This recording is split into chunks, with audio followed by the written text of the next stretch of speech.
Sirs and Madams of Cobra. You guys have a few special officers that have animals. They've been training hard, and in a fight, she could... I think I have a better idea. See? Ready to fight. Let's get to Cobra!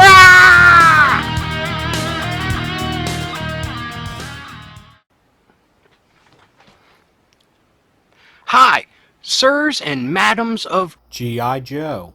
I would like to offer you my services. I have been looking at the G.I. Joe wiki online, and I see that you guys have a few special officers that have animals. In this episode, I bring you the follow-up to the Cobra Convergence episode I did on Cobra animals. This time, it's the Animals of G.I. Joe, so stick around.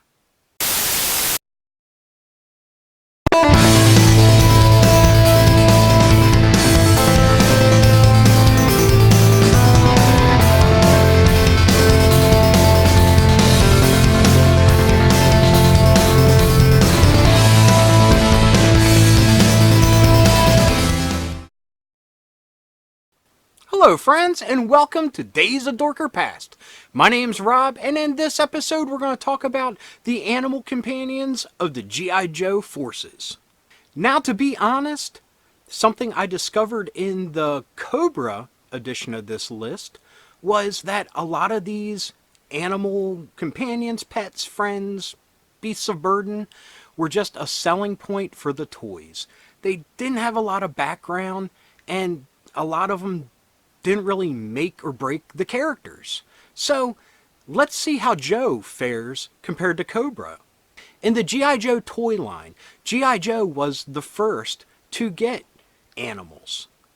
They actually got two on their initial run, and that came in 1984 with number 1 on the list, Junkyard and Mutt.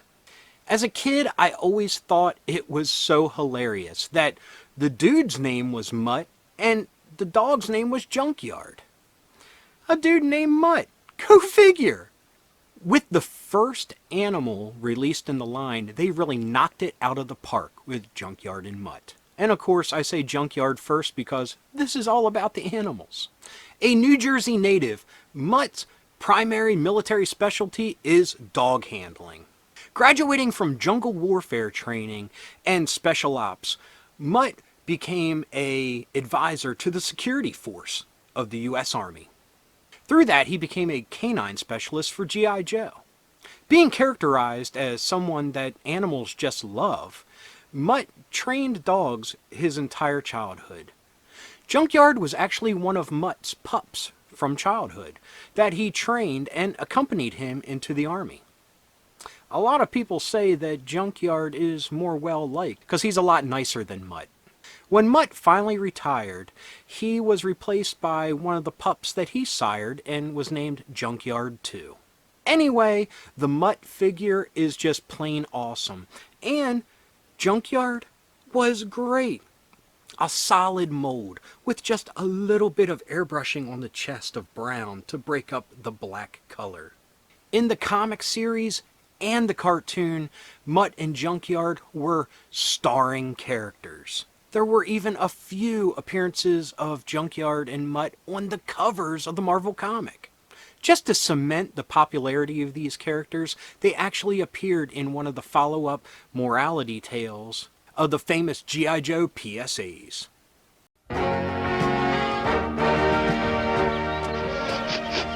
Hi, doggy! Nice doggy! Here, boy, come on! Hi, fella. Hey! Don't run! Mutt! Walk away slowly. He tried to bite me. Never try to pet an animal you don't know. He may be lost, sick, or scared. You mean he might be dangerous? That's right. If we don't know, we leave him alone. And we don't get bit. Now I know. And knowing is half the battle. G.I. Joe! What a great way to kick things off with the animal line of the G.I. Joe toy universe. Number 2 on the list was also released in 1984, and that is Spirit, with his bald eagle companion, Freedom. Freedom was a great companion for Spirit, and it really fit the Native American medicine man motif of his costume. Now, in the comic, you would see Spirit with some eagles or hawks in the distance as he was using his tracking skills out in nature, but they really didn't make a big point of saying that he had a companion. It wasn't until the cartoon where Freedom was given a personality and was an awesome character in his own right. Freedom was given a spotlight in the miniseries when Spirit faced off against Storm Shadow. Freedom was a hero and was awesome, and then as a kid, I ate it up. Number 3 on the list became a character in his own right in the G.I. Joe animated series, and that's Polly. Polly came with Shipwreck, and I think when I got the Shipwreck toy, it was kind of before he made his appearance in the cartoon, and it just seemed kind of on the nose that he was a modern day Navy pirate type of character with a parrot. But like I said, in the cartoon, Polly was his own character. He was busting wisecracks and was a foil to some of Shipwreck's plans. A lot of times Polly appeared as the angel on his shoulder that kind of led him in the right direction when he wasn't thinking with the best intentions in mind. As a toy, they made much better Pollys later on, but the original I kind of had issues with because he never really stuck to Shipwreck's arm the best. And he's just a little solid green lump, honestly.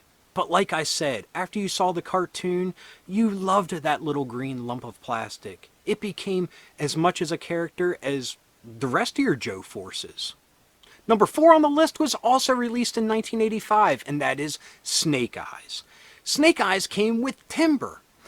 We saw Timber for the very first time in the original G.I. Joe miniseries. In the cartoon, we saw that Snake Eyes saved Timber from a bear trap, and Snake Eyes was in turn saved by the blind hermit guy with the laser staff. Don't ask me, it was a cool cartoon. But Timber became a mainstay of the cartoon. He also had a few appearances in the comic. Now, they didn't really blatantly call him Timber or draw much attention to him, but in the time when Snake Eyes was hiding out in his cabin, Timber made many appearances as Snake Eyes was out in nature. It was later in some of the later series of the comic that Timber was given a personality and became more of a character. But the cartoon, he made appearances here and there, but he is one of the OG characters from the miniseries. The toy is perfect. You have Timber in a stance that looks like he's ready to attack. Couple that with the second Snake Eyes that was a ninja. Just awesome. Just awesome. That is one of my holy grails of the G.I. Joe toys, is to get the version 2 of Snake Eyes and Timber.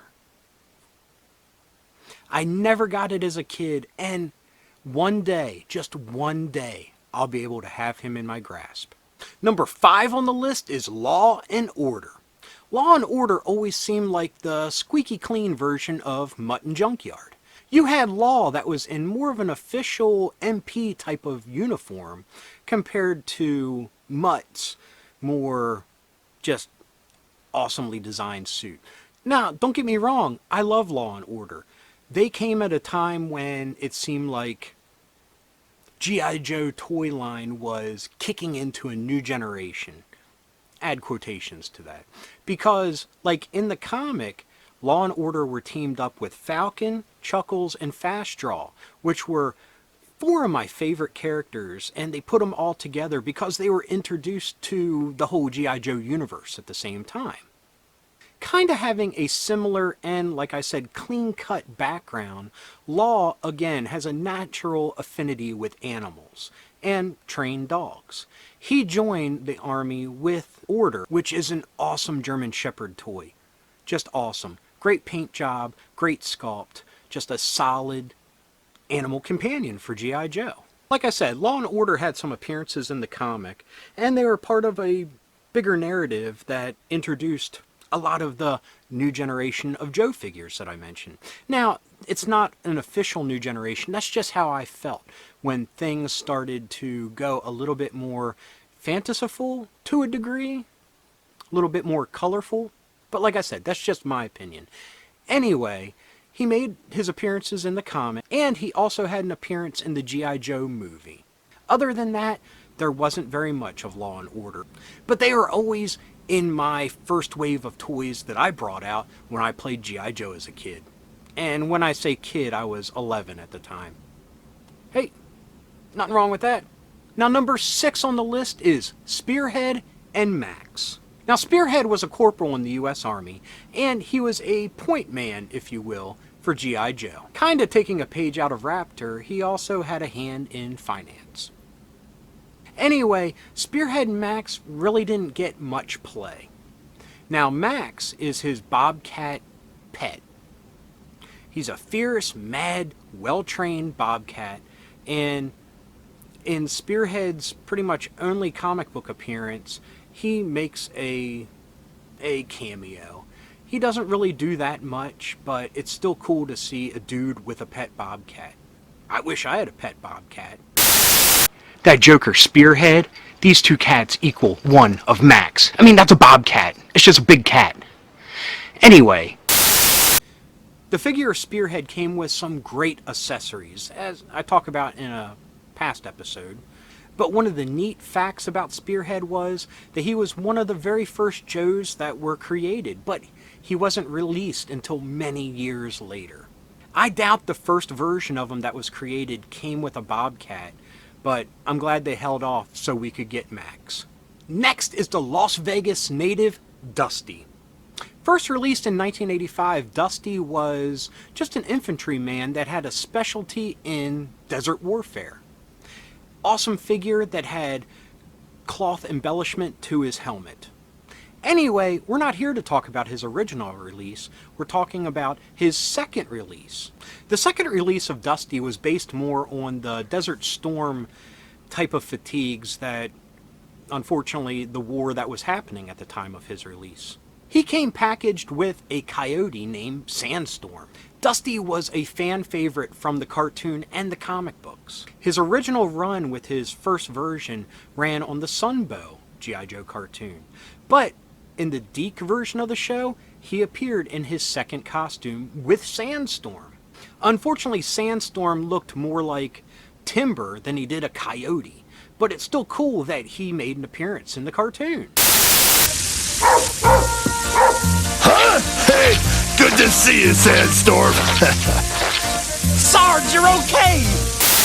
Anyway, Dusty is one of my personal favorites, and it's just great that he later got an animal companion for his second release.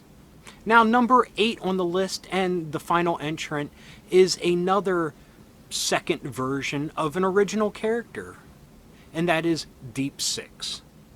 Deep Six, which, if you remember, came as a pretty static figure with very low articulation in his deep sea diving outfit. His second release was a lot more awesome. He had a great color scheme, a great helmet, and he came with a pet dolphin. The only problem is this dolphin looks like it could eat a bear. It had sharp teeth and a real pissed off look on its face. Hailing from my neck of the woods, Deep Six was from Baltimore. This diver and small craft pilot had an illustrious career in the G.I. Joe comic and cartoon. But when it came time to make his second version, they had him join the Eco Warriors, which I guess looking back at it wasn't the worst thing in the world, but when I was a kid, yeah, it was time for me to step away from G.I. Joe, unfortunately. But looking back at it, this figure was a great design, had some great stuff to it.